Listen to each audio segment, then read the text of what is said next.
Si tu recherches ce qu'on ne t'a jamais raconté à l'école et dans les médias, tu es au bon endroit. Bienvenue sur Grandeur Noire.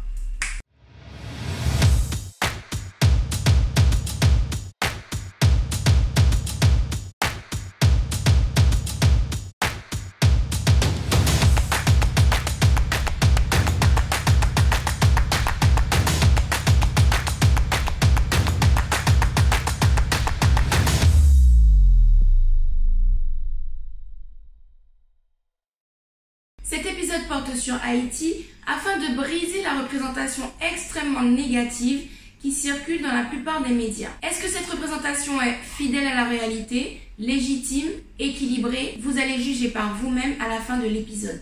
Avant d'entrer dans le vif du sujet, j'ai des informations importantes à vous communiquer. La première, c'est que lorsque vous laissez dérouler les publicités entièrement, ça rapporte un petit revenu à la chaîne, ce qui va me permettre d'imprimer le premier livre Grandeur Noire qui est terminé. La deuxième information, il va me falloir changer mon matériel d'enregistrement. Donc je vous demande encore un peu de patience pour pouvoir profiter d'un son de meilleure qualité. La troisième et dernière information, il s'agit du lancement d'une cagnotte pour pouvoir financer un documentaire intitulé « L'Afrique qu'on ne vous montre pas ». Je vous demande d'aller faire un tour sur le lien que je vous ai mis en barre d'infos pour en savoir un peu plus sur le documentaire que je prépare, l'Afrique qu'on ne vous montre pas. Maintenant, place au sujet du jour, la vérité sur Haïti.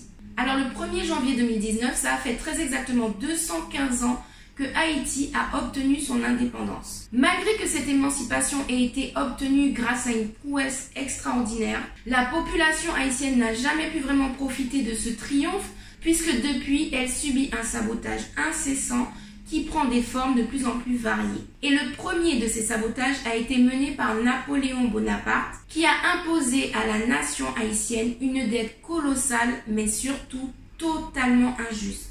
Ceci dans l'unique but de se venger de l'humiliation d'avoir été vaincu par des Noirs moins armés et moins bien formés que son armée qui était réputée être la plus puissante à cette époque. J'y reviendrai en détail dans un instant. Sachez d'abord qu'avant son indépendance, Haïti était considérée comme la colonie française la plus riche et la plus prestigieuse. Elle était d'ailleurs surnommée la perle des Antilles. Haïti était véritablement le joyau de la France. Et cette grande considération n'était pas uniquement due au paysage resplendissant dont regorge cette île. Cette grande estime venait surtout de la richesse économique d'Haïti. Seulement à partir du 1er janvier 1804, jour où Haïti s'est libéré du colonialisme français, eh bien le gouvernement haïtien a dû verser des sommes astronomiques au gouvernement français pendant 125 ans. La dette qu'Haïti a remboursée a été créée de toutes pièces sur la base que les Africains qui avaient été arrachés à leur continent, arrachés à leur famille, arrachés à leur identité, leur culture, leur langue et qui ont été déportés à Haïti pour y être exploités pendant 300 ans, eh bien l'État français a décidé que les victimes devaient payer une somme astronomique à leurs bourreaux pour avoir le droit de ne plus être torturés, mutilés, violés, séparés ou exécutés. Cette dette a finalement pris fin, mais pas avant d'avoir complètement siphonné l'économie florissante qui existait à Haïti. Pour revenir sur l'origine de cette dette, c'est-à-dire l'émancipation du peuple haïtien, il faut s'attarder quelques instants sur un événement fondamental. Il s'agit de la bataille de Vertières. La plupart d'entre vous n'en ont jamais entendu parler et pour cause, ce n'est pas enseigné à l'école, ce n'est pas relayé dans les médias. Pourtant, ça fait partie de l'histoire de Napoléon autant que la bataille de Waterloo. Sauf que la bataille de Waterloo, ce sont des Blancs qui ont écrasé Napoléon. Donc on pouvait se permettre d'en parler. Là, la bataille de Vertières, ce sont des Noirs qui ont mis une raclée inoubliable au despote français Napoléon Bonaparte.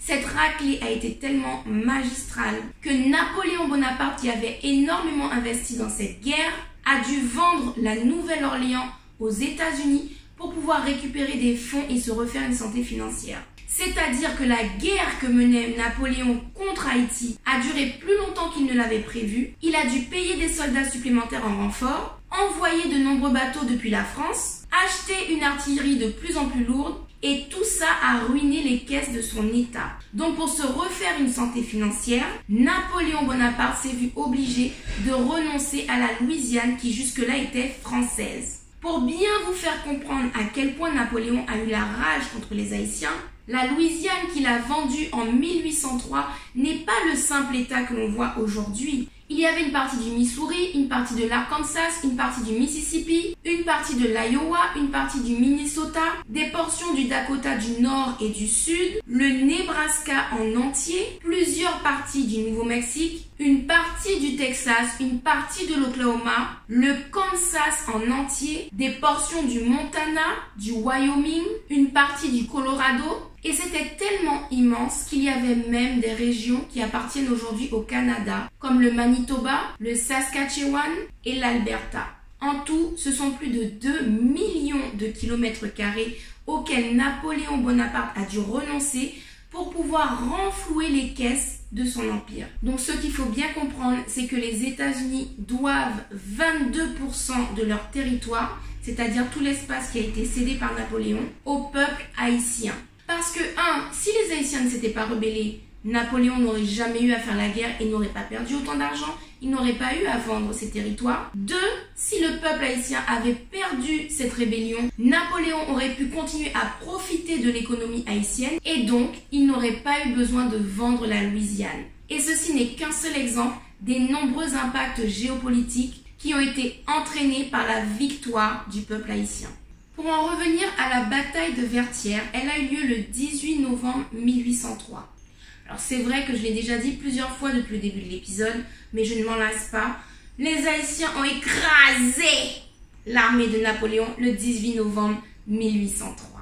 Alors désormais, marquez dans votre agenda électronique, sur votre calendrier, mettez un petit mémo sur votre frigidaire.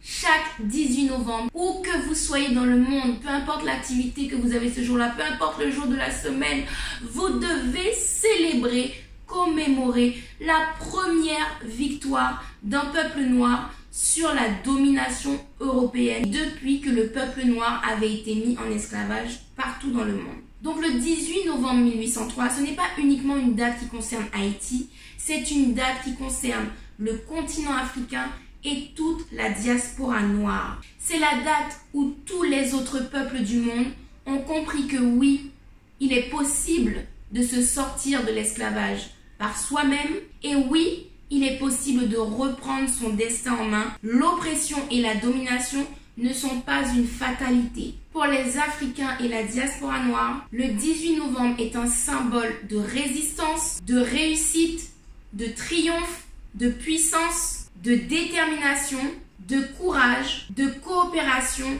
d'unité et d'émancipation. Il est très important de faire connaître ce triomphe historique aux générations qui arrivent pour qu'elles puissent comprendre que même si l'adversaire est mieux équipé et plus nombreux, il est possible de le vaincre. Et il faut que, contrairement à nous, nos enfants et nos petits-enfants apprennent à commémorer le triomphe et la victoire et non commémorer des situations de faiblesse, de souffrance et de soumission.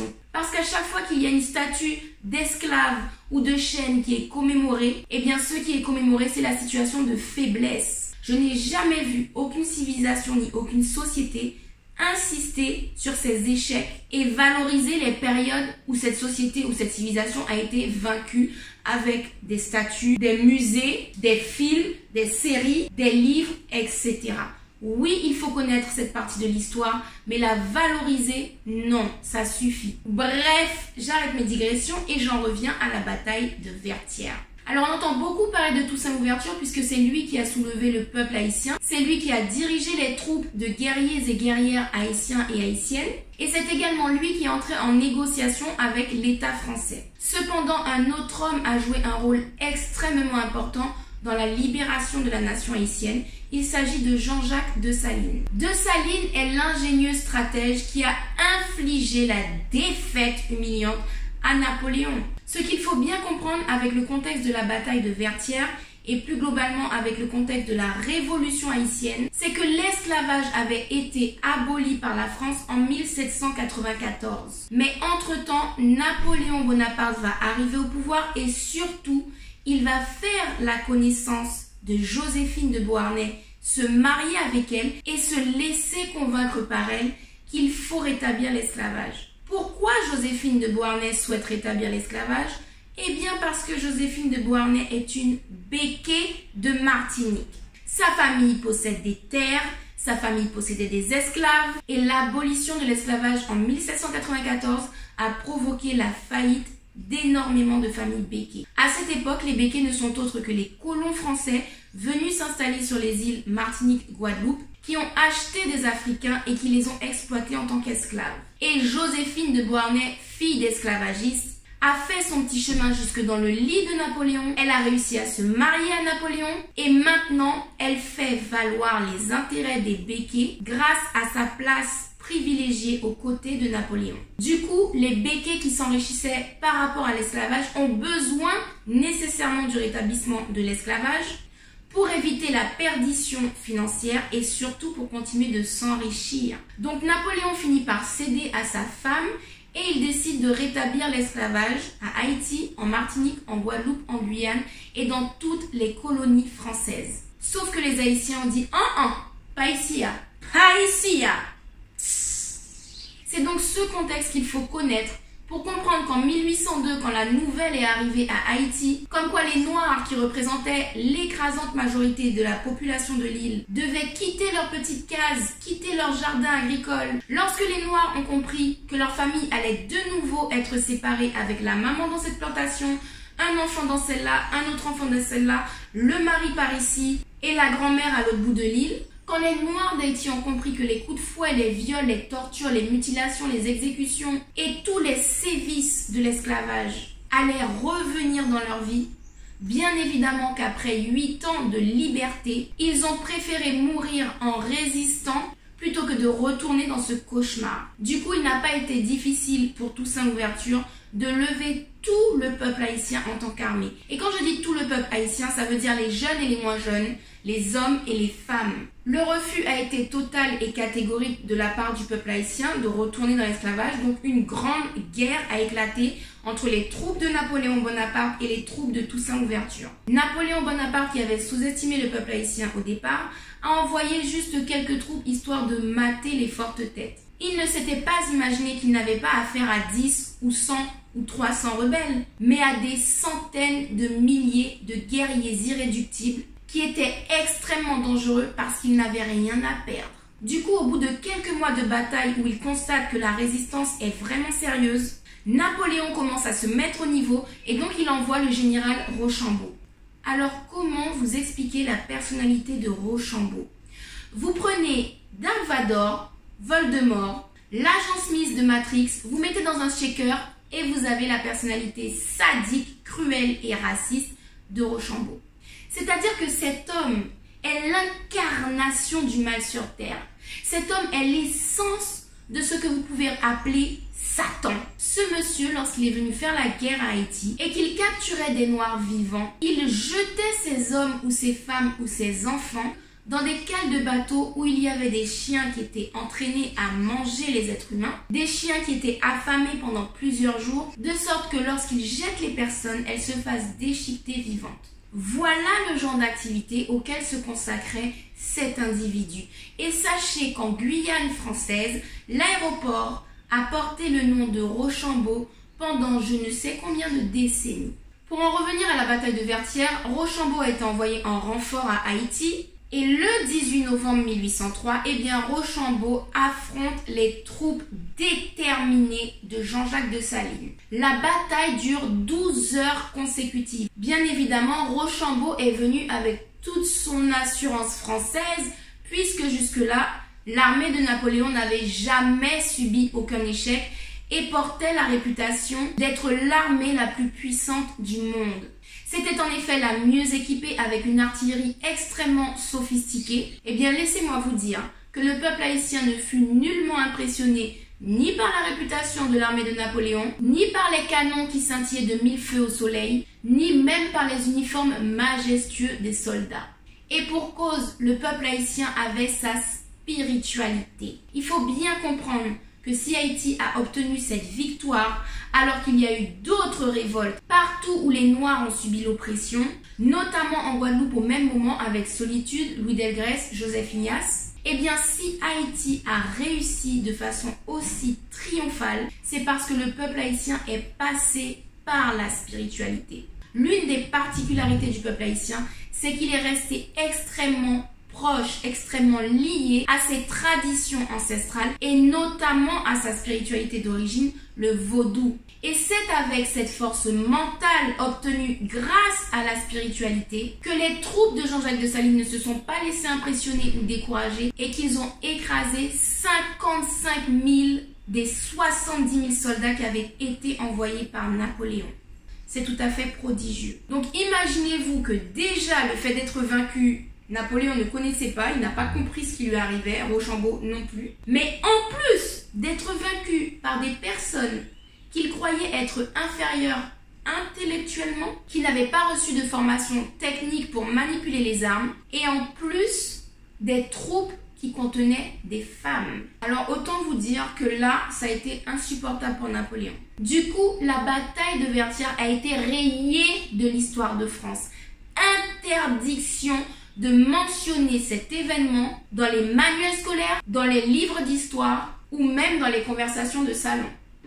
D'ailleurs, faites l'expérience. Essayez de trouver un seul reportage, documentaire, film ou livre qui relate la biographie de Napoléon Bonaparte et qui parle de cette bataille de Vertières. Essayez de trouver ça.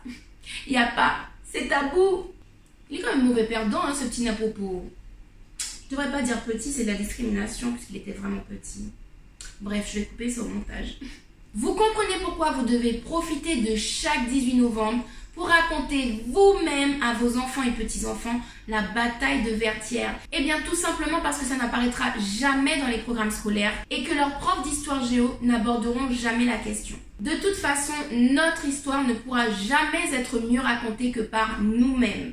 Alors, avant de conclure avec cette bataille de Vertières, je l'ai déjà dit dans l'épisode, mais je tiens à insister, les femmes haïtiennes ont participé à la Révolution avec la même importance et la même intensité que les hommes. Parmi celles qui ont exercé leur talent de stratège avec pugnacité, on peut citer Dédé Basile, Claire Heureuse qui était l'épouse de Jean-Jacques Dessalines, ou encore Sanité Belair. Sachez que Sanité Belair est devenue très haut gradée dans l'armée de Toussaint Louverture, puisqu'elle a triomphé dans toutes les batailles qu'elle a menées contre les Français. Son courage et son efficacité sont d'ailleurs honorés par le gouvernement et le peuple haïtien, puisque son portrait apparaît sur le billet de 10 gourdes. D'ailleurs, si vous souhaitez en savoir plus sur la vaillance et l'audace des femmes haïtiennes, je vous recommande le livre de Winnie Hugo, Femmes haïtiennes, 60 parcours d'exception. Winnie Hugo est une avocate haïtienne qui vit à Haïti. Madame Hugo n'est pas seulement écrivaine et avocate, elle est également une journaliste d'investigation, chroniqueuse à la radio-télé Kiskeya. Elle a travaillé comme juriste pour l'Organisation des Nations Unies et c'est également une reine de beauté en tant que première dauphine de l'élection Miss Anaïs. Autant vous dire qu'avec un parcours aussi riche, vous gagnerez à lire son œuvre. Pour conclure sur la bataille de Vertières, vous comprenez maintenant pourquoi elle a eu une importance cruciale dans le déroulement des événements qui ont suivi. Du côté haïtien, les troupes ont pris la confiance puisqu'en 12 heures seulement, elles ont réussi à vaincre l'armée la plus puissante du monde. Du côté français, en revanche, le moral a été complètement déstabilisé. Imaginez-vous que 55 000 soldats ne sont pas revenus sur les 70 000 envoyés. Et parmi le peu qui avaient survécu, beaucoup étaient gravement blessés et ne pouvaient pas continuer la guerre. Napoléon lui-même a été ébranlé et ce premier échec a certainement dû jouer dans le fait qu'il commence à lâcher prise sur Haïti puisque la bataille a eu lieu le 18 novembre 1803 et le 1er janvier 1804, Haïti est libre. Donc en quelques semaines seulement, Napoléon se désengage. On peut donc considérer que l'indépendance de la nation haïtienne découle directement de la bataille de Vertières du 18 novembre 1803 et indirectement des talents de stratège de Jean-Jacques Dessalines. Le peuple haïtien a montré l'exemple aux Noirs du monde entier et il est devenu le point de départ de toutes les autres émancipations puisque tous les regards de personnes noires se sont tournés vers Haïti pour s'inspirer de son triomphe et croire eux aussi que la libération est possible. Le peuple haïtien nous montre également un autre exemple depuis 1953, c'est celui de commémorer la victoire, le triomphe, la force et la puissance, et non pas les situations de faiblesse. Donc ils ont érigé un monument majestueux à la gloire de la bataille de Vertières. Ce monument représente 6 héros, 4 hommes et 2 femmes, Donc une fois encore, les Haïtiens incluent les femmes dans leur récit historique. Si vous comptez visiter Haïti prochainement, ce monument se situe à la sortie du Cap sur la route nationale 1. Pour en revenir au sabotage de Haïti, on a compris l'origine du sabotage économique, c'est-à-dire la dette imposée par le mauvais perdant Napoléon. Il existe maintenant un sabotage beaucoup plus récent qui est le sabotage médiatique. Ce sabotage a pour effet d'empêcher le développement touristique de Haïti. Or, ce tourisme aurait été une manne extrêmement importante pour le gouvernement haïtien. On comprend l'importance de l'image médiatique pour le tourisme d'un pays lorsqu'on compare le tourisme à Saint-Domingue. Saint-Domingue et Haïti partagent le même territoire. C'est la même île qui a été séparée en deux de façon arbitraire. Originellement, les Amérindiens peuplaient cette île sans se préoccuper d'une quelconque démarcation. Cette démarcation est arrivée au moment où les Européens se sont partagés les colonies, à savoir Saint-Domingue pour les colons espagnols et Haïti pour les colons français. Et bien sur cette même île, qui possède des plages paradisiaques à Saint-Domingue et à Haïti, qui possède des rivières magnifiques à Saint-Domingue et à Haïti, qui possède des grottes fantastiques à Saint-Domingue et à Haïti, bref, qui possède le même potentiel touristique, eh bien on observe que Saint-Domingue vit énormément du tourisme, alors que Haïti a une attraction touristique extrêmement faible. Et ça s'explique par le fait que dans les médias extérieurs à Haïti, les reportages, documentaires et discours politiques n'insistent que sur les aspects négatifs de cette nation. La pauvreté, la criminalité comme les kidnappings, la spiritualité haïtienne qui est complètement diabolisée, et les catastrophes climatiques qui s'enchaînent. Voilà les seules représentations qui sont offertes au public mondial concernant l'île d'Haïti. La surmédiatisation des catastrophes climatiques fait croire qu'Haïti est maudite et en parallèle, la diabolisation du vaudou fait croire que le peuple haïtien mérite cette malédiction. Haïti est la seule région de la Caraïbe avec laquelle on fait un lien entre les catastrophes climatiques et leur spiritualité. Ce lien n'est pas anodin, il n'est pas arrivé là comme ça dans l'esprit des gens. C'est toute une propagande à travers les films, les séries, les romans qui ont présenté le vaudou comme étant diabolique, comme étant de la sorcellerie, avec des clichés parfois inventés de toutes pièces, que Hollywood et les supports médiatiques occidentaux ont recouvert la spiritualité du vaudou d'une perception extrêmement négative. C'est-à-dire que sans même connaître, sans même s'être intéressé véritablement à ce qu'est le vaudou, chacun a une opinion très négative de cette spiritualité. Chacun craint cette spiritualité et chacun accuse cette spiritualité de causer des dégâts. En réalité, si vous aviez pris le temps d'aller au-delà de l'écran de fumée qu'on met devant vos yeux et que vous vous étiez renseigné dignement, eh bien vous auriez compris les valeurs du vaudou sont l'amour, l'harmonie avec la nature et le respect de la vie. Et prendre les quelques cas de personnes qui utilisent une pratique et des connaissances à mauvais escient et en faire une généralité est tout aussi malhonnête intellectuellement que de prendre les nombreux cas de prêtres pédophiles et de faire une généralité du type « la religion catholique est une religion de pédophiles ». Associer la pédophilie à toute une religion, à des millions de pratiquants qui exercent correctement dans l'honnêteté n'est pas acceptable. C'est la même chose avec le vaudou ou avec n'importe quelle autre situation. La connaissance et la pratique est-elle un marteau? Vous choisissez avec le marteau de construire ou de détruire, mais le marteau est dans vos mains. Ce n'est pas le marteau le problème, c'est ce que vous en faites. Aujourd'hui, ce n'est plus excusable de rester ignorant puisque c'est un choix. Il y a suffisamment d'outils gratuits pour que vous puissiez vous renseigner sur la spiritualité du vaudou avant de porter un quelconque jugement. Juste en quelques mots, sachez que le vaudou est originaire du royaume du Dahomey en Afrique. Et sachez que ce sont 50 millions de personnes qui sont recensées dans le monde comme pratiquant le vaudou. Et ces 50 millions de pratiquants sont répandus partout dans le monde. Au Togo et au Bénin, évidemment, puisque c'est la région source, mais également au Maroc, en Allemagne, au Canada, au Mexique, à Cuba, en Louisiane, et au Brésil. Et là, je n'ai donné que les régions qui recensent un fort taux de pratiquants. Le cliché des réunions secrètes dans des endroits lugubres vient de l'interdiction de pratiquer pendant les 300 ans d'esclavage. Il fallait donc que les Africains se cachent pour pouvoir pratiquer leur spiritualité sans se faire exécuter. Et au-delà de l'aspect religieux, le vaudou est un art. Il inclut des danses, des chants, des percussions, une iconographie très riche, notamment l'élaboration des vévés au sol. Chaque vévé représente une divinité du vaudou et doit être tracé au sol en une fois sans relever la main. Ces marquages sont faits avec de la farine de maïs ou avec des cendres. La réalisation des vévés est très complexe et nécessite une grande expertise. Ce n'est pas fait par n'importe qui. Ce sont les maîtres spirituels, soit les prêtresses appelées mambo, soit les prêtres appelés ougans, qui ont l'autorité de pratiquer certains rituels comme le traçage des vévés. Exactement comme le fait que chez les catholiques, c'est le prêtre qui fait certains sacrements. Mais surtout, ce qu'il faut comprendre, c'est que c'est une spiritualité porteuse de valeurs positives. Ces valeurs positives peuvent être détournées par un petit nombre, mais ne laissons plus ce petit nombre devenir représentatif de tous les mambos, de tous les ougans et de tous les pratiquants du vaudou. Le vaudou est justement ce qui a donné la force mentale au peuple haïtien de croire en sa victoire et d'agir de façon à réaliser cette victoire. Il était donc crucial pour la France et de façon générale pour l'Occident de détruire la spiritualité des Haïtiens, donc de détruire leur force mentale.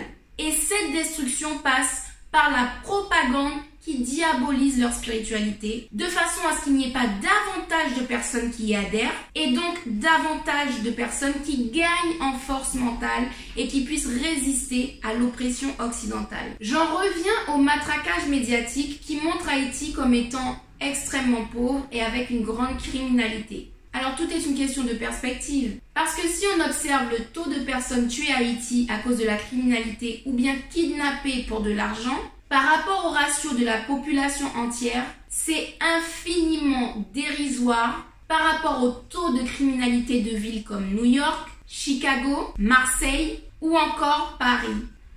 Clairement, s'il fallait se baser sur la criminalité d'un pays pour voyager au niveau touristique, personne n'irait aux États-Unis. Le nombre de personnes tuées aux États-Unis à cause de la criminalité dépasse le nombre de la plupart des personnes tuées dans les pays en guerre en ce moment. Autant vous dire que les États-Unis, c'est l'un des pays les plus mortels au monde. Et ça ne vous empêche pas de partir en vacances à Miami ou à New York ou à Chicago. Pourquoi? Parce qu'on ne montre pas que la criminalité aux États-Unis. L'image est équilibrée. Il y a également le côté glamour, le côté puissance, le côté technologie, le côté économie, etc. Il y a plein d'aspects attirants qui sont montrés de façon à ce qu'on ne soit pas focalisé sur les aspects négatifs. Tandis que, concernant Haïti, on ne nous montre jamais dans les médias occidentaux aucun aspect positif. Nécessairement, dans notre inconscient, nous n'aurons jamais envie d'aller passer des vacances là-bas. Donc cette guerre médiatique est un sabotage prémédité pour empêcher Haïti de se développer économiquement grâce au tourisme. Il faut que vous compreniez tous qu'il est important pour l'Occident d'anéantir la seule nation qui a pris sa liberté par la force. Parce qu'en l'anéantissant, eh bien, on empêche les autres nations noires de suivre cet exemple. Est-ce que vous n'avez pas déjà entendu la phrase suivante autour de vous? Ah, si c'est pour prendre notre indépendance et devenir comme Haïti, c'est pas la peine. Très souvent, lorsqu'on parle d'indépendance, dans les colonies françaises notamment, on va toujours se référer à Haïti qui semble, selon la perspective occidentale, ne pas avoir réussi à se développer après avoir arraché son indépendance par la force. Du coup, la mentalité qui s'est développée dans les colonies françaises actuelles, c'est celle de passer par la négociation avec l'oppresseur. Beaucoup d'entre vous n'ont pas idée que la France n'aurait pas sa position de puissance mondiale actuelle si elle perdait ses colonies. Ne serait-ce que si elle perdait la Guyane. Parce qu'avec toutes les ressources naturelles, or, pétrole, diamants, bois précieux, forêt amazonienne qui fait baisser la taxe carbone de façon drastique, la richesse des fonds marins, l'étendue du territoire, la Guyane représente une localisation géographique idéale pour lancer des fusées dans l'espace. Et le lancement de ces fusées qui est détenu et dirigé par la France rapporte des centaines de milliards à la France. Donc simplement en renonçant à la Guyane, le prestige politique et la puissance économique de la France dégringolent dans le classement mondial. Je ne parle même pas de toutes les autres colonies françaises qui permettent à l'État français d'être placé partout dans le monde. Dans l'océan Indien, dans l'océan Pacifique, dans l'océan Atlantique, en Amérique du Sud et bien évidemment en Afrique, puisqu'on sait tous qu'avec le franc CFA, c'est la France qui, derrière les pantins politiques de la zone CFA, dirige les colonies africaines surnommées pays indépendants. Donc c'est une nécessité vitale pour la France notamment, mais également pour tous ces complices qui eux aussi ont des intérêts à protéger avec leurs propres colonies. Eh bien c'est une nécessité vitale de maintenir la croyance que Haïti a échoué en prenant son indépendance par la force. Malgré la cabale médiatique menée contre l'île d'Haïti, il semblerait que ce peuple haïtien soit tellement fort qu'il arrive à passer outre, notamment à travers la musique. Par exemple avec le compas. Grâce aux artistes haïtiens de compas qui montrent une image magnifique de l'île d'Haïti, grâce au festival culturel qui attire de plus en plus de monde, au carnaval haïtien qui devient de plus en plus renommé, grâce également à l'Office du tourisme d'Haïti qui invite de plus en plus d'influenceurs à séjourner dans le pays. Ces influenceurs relaient sur les réseaux sociaux de superbes excursions, des spécialités culinaires délicieuses et plein d'autres attraits qui intéressent et qui attirent de plus en plus de personnes à passer outre l'image des médias et à se rendre à Haïti pour des voyages touristiques. Et depuis justement que grâce aux bouche-oreilles et aux réseaux sociaux, l'image d'Haïti commence à être redorée, une succession de catastrophes s'abat sur Haïti de façon de plus en plus rapprochée. Je ne m'y connais pas en météorologie ni en géologie, mais je trouve quand même très étrange que sur une île, ce soit toujours la même partie de l'île qui soit dévastée, à savoir Haïti. Très souvent, Saint-Domingue n'a rien du tout, ou alors des dégâts bien moindres.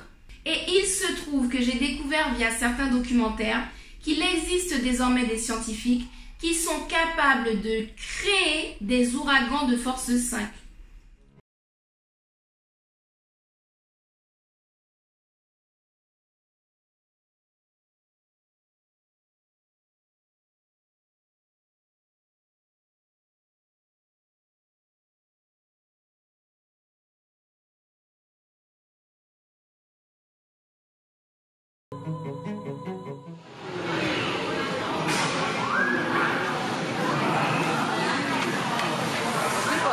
Really wet.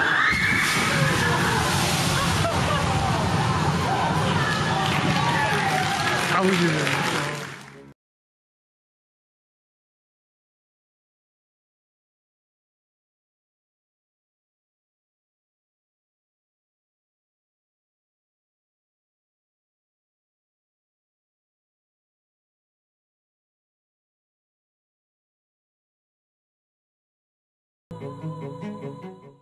Corrigez-moi dans les commentaires si je me trompe, mais il me semble qu'avant 2017, absolument aucun ouragan enregistré sur Terre n'avait atteint la force 5 sur l'échelle de Saffir-Simpson. Tout à coup, en 2017, non seulement on a Harvey, le premier ouragan qui atteint la force 5, et seulement 4 semaines plus tard, il y a l'ouragan Irma qui atteint la force 5 également. Donc si j'ai bien compris, avant que les êtres humains ne développent une technologie capable d'entraîner des ouragans de force 5, on ne trouvait pas d'ouragans de force 5 dans la nature. Tout à coup, des laboratoires américains, situés seulement à quelques kilomètres des côtes haïtiennes, créent une technologie pour pouvoir générer des ouragans qui atteignent la force 5 et hop, dans la nature apparaissent comme ça, coup sur coup, 2 ouragans de force 5. Est-ce que ces ouragans étaient réellement naturels ou est-ce que c'était des essais qui ont dégénéré ou est-ce que c'était carrément des attaques ciblées? Pour l'instant, impossible de le savoir. En tout cas, on m'a appris que la foudre ne s'abat jamais 2 fois au même endroit.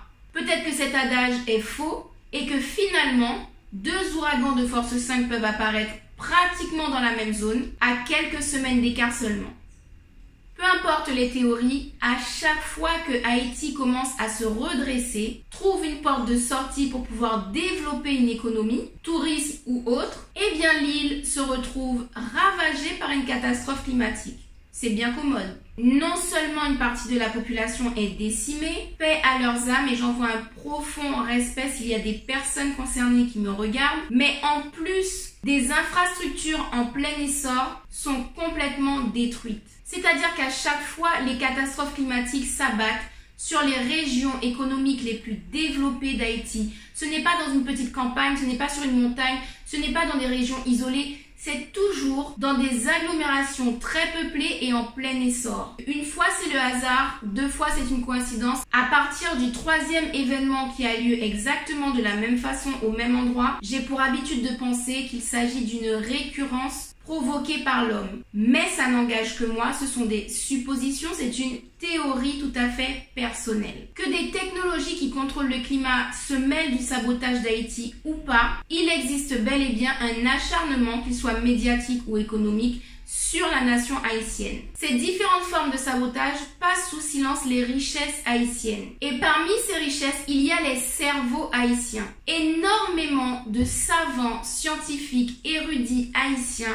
ont eu un immense impact dans l'histoire du monde. Malheureusement, ils sont très peu étudiés, voire même totalement inconnus. Par exemple, Joseph Anténor Firmin, qui fut un éminent anthropologue haïtien du 19e siècle, a été le premier à mettre en évidence que la civilisation de l'Égypte antique était noire et africaine. Il s'est appuyé sur une documentation très riche pour prouver que les Égyptiens de l'Antiquité se représentaient tout le temps avec la peau noire et les cheveux crépus. Donc avant même la naissance de l'excellent professeur Cheikh Anta Diop, un savant haïtien avait déjà prouvé que la grandeur égyptienne était une grandeur africaine, une grandeur noire. Et cette réhabilitation de la véritable histoire de l'Afrique, nous la devons d'abord à un homme haïtien. Sauf que personne ou très peu de personnes le savent. Nous devons tous énormément à Haïti, que ce soit sur le plan scientifique, historique, sur le plan des connaissances. L'histoire de cette nation et certains de ses héros devraient être enseignés dans toutes les écoles de pays africains. Ce n'est qu'une question de temps, nous y parviendrons. En attendant que Joseph Anténor Firmin soit étudié dans nos écoles, je vous invite à consulter son ouvrage le plus marquant, De l'égalité des races humaines, anthropologie positive.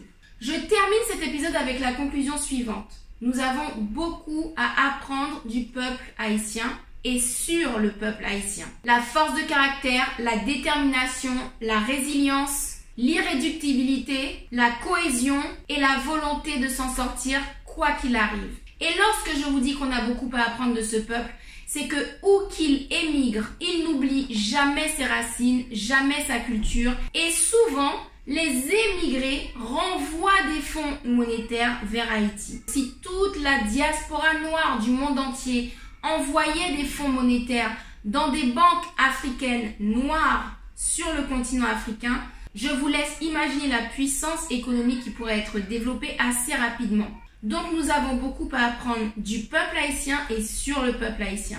Nous devons, c'est une obligation par rapport à ce qui a été fait dans le passé par les Haïtiens, c'est un devoir que nous avons de leur accorder notre respect, notre estime et notre admiration. Si vous avez un regard négatif sur le peuple haïtien, c'est principalement à cause de la propagande occidentale pour écraser et détruire ce qui n'a pas pu l'être le 18 novembre 1803 à Vertières.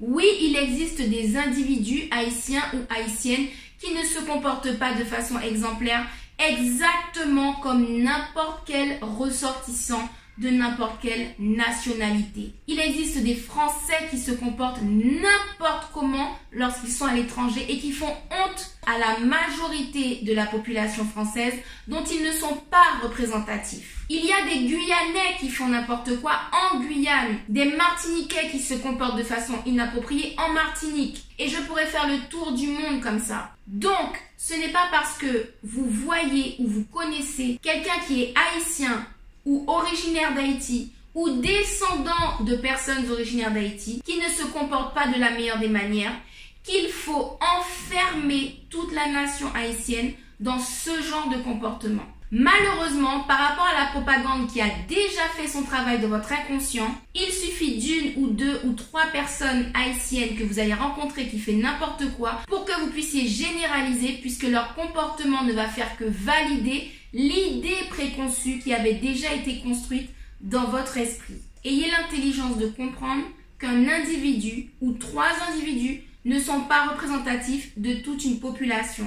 Surtout les individus qui agissent à l'extérieur de chez eux et qui n'auraient pas forcément agi de la sorte dans leur propre contexte chez eux. Donc je tiens vraiment à conclure sur le fait que nous, tous, mais particulièrement nous étant noirs, nous devons apprendre à respecter le peuple haïtien. Et maintenant, je m'adresse aux ressortissants haïtiens qui donnent une mauvaise image parfois de leur peuple et de leur pays. Vous avez une responsabilité énorme quant à l'image que vous renvoyez de votre peuple et de votre pays, puisqu'il y a déjà une propagande qui s'acharne contre vous. N'en rajoutez pas, surtout avec les ancêtres héroïques que vous avez dans votre lignée. Donc voilà pour l'épisode d'aujourd'hui. Il a été plus long que de coutume, mais Haïti le vaut bien. Je vous souhaite de pouvoir aller découvrir cette île par vous-même le plus rapidement possible. Et quand vous le ferez, partagez les magnifiques images, partagez les magnifiques rencontres, partagez les magnifiques expériences que vous allez vivre là-bas de façon à contrer la propagande négative qui est menée contre Haïti. Si vous avez apprécié l'épisode d'aujourd'hui, sachez que ce n'est rien comparé au documentaire que je prévois de réaliser sur le continent africain. Seulement, j'ai besoin que vous m'en donniez les moyens. Rien ne vous oblige à mettre des sommes importantes. 1 euro, 2 euros, 3 euros, 4 euros. Tout est bienvenu. L'intérêt d'une cagnotte, ce n'est pas que les dons soient élevés, mais que la quantité de participants soit élevée. Si chaque personne qui a apprécié cette vidéo met 5 euros, 3 euros, 50 centimes, je vous assure que l'objectif de la cagnotte sera très rapidement atteint. Comme on dit chez moi en Guyane, à graine d'ouri qu'a fait sac d'ouri. Ce qui signifie que chaque minuscule grain de riz compte pour arriver à remplir un sac de riz. Avant de vous quitter, je remercie, vous savez qui? Wachi Création, bien évidemment. Vous avez certainement reconnu pour ceux qui deviennent habitués aux vidéos. Donc merci à elle, elle fait un travail formidable. Merci! Comme d'habitude, ses contacts sont dans la barre d'infos. Je vous donne rendez-vous très rapidement pour un prochain épisode.